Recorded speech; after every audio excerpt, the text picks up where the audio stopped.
Fala moçada, aqui é o professor Flávio Pedron e eu vim trazer uma dica de direito tributário hoje. Uma dica que tem um impacto extremamente importante, principalmente para aqueles interessados na prática de constituições de holdings familiares ou de holdings patrimoniais.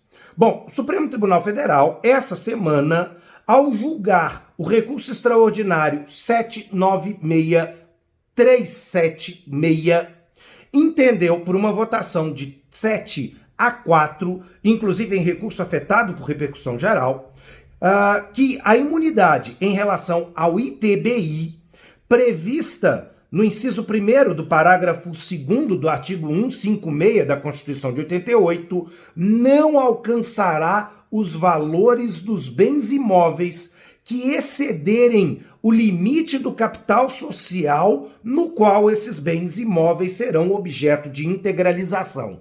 Bom, o Supremo Tribunal Federal, em votação originária de relatoria do ministro Marco Aurélio, acolheu a tese recursal e, num primeiro momento, entendeu por reformar o acórdão recorrido, afastando a incidência do ITBI sobre essas operações, inclusive caso o bem imóvel utilizado para a integralização do capital social fosse excedente ao valor do capital social. Contudo, o ministro Alexandre de Moraes conduziu aqui o voto divergente e que se transformou em voto majoritário e se pronunciou sobre o seguinte argumento.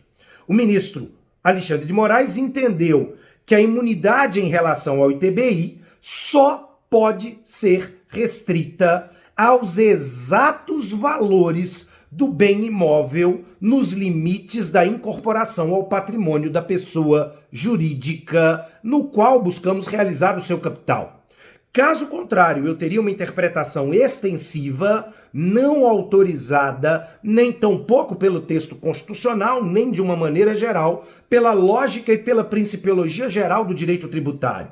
No caso em questão, que vem aqui do estado de Santa Catarina, é uma discussão acerca sobre a diferença dos bens imóveis superando o valor do capital social da sociedade integralizada.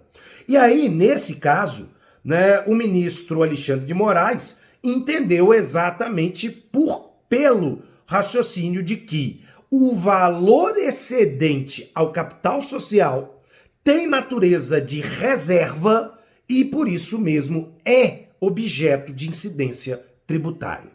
No caso concreto, havia uma diferença no valor do capital social e do imóvel dado à integralização extremamente acentuada.